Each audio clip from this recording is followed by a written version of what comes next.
Unaona, kutegemea mtu au wanafunzi wa Yesu walimtegemea Yesu tu level yenye sasa, wakati mawimbi yalikuja yakawapuliza huku na pale wakashindwa kusimamisha, kwa sababu walikuwa na mtu ambaye ni tegemezi, ambaye ni Yesu Kristo. Usije ukamtegemea mtu. So Yesu akapitia changamoto, akapigwa na njaa. Kumbuka akiwa pale fasting alihisi njaa, mpaka shetani akatokea mahali anamwambia badilisha jiwe na liwe mkate na ule. Yesu mwenyewe alihisi kuchoka. Pia yeye alifika mahali akasikia kama mwanadamu, akasema na hiki kikombe kinipite. Kikombe ni nini? Alikuwa anamaanisha mateso. Kuna mateso ambayo Yesu alikuwa anaomba yampite. Mateso ya kifo, kupigwa, kuumia, kusikia uchungu. Lakini Mungu alimshikilia, akamshikilia sana.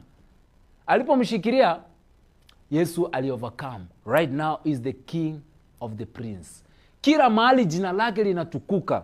Hauwezi pita sekunde mbili kama hujasikia Yesu, kwa streets, kanisani, nyumbani, kwa hospitali, kwa polisi, kwa prison.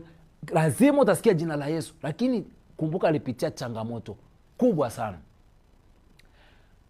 Mtumishi wa Mungu Daudi alipopatiwa changamoto kubwa ambayo ni Goliath, Wafilisti walipigana, wengi wakakufa, wakaumia, wakauliwa.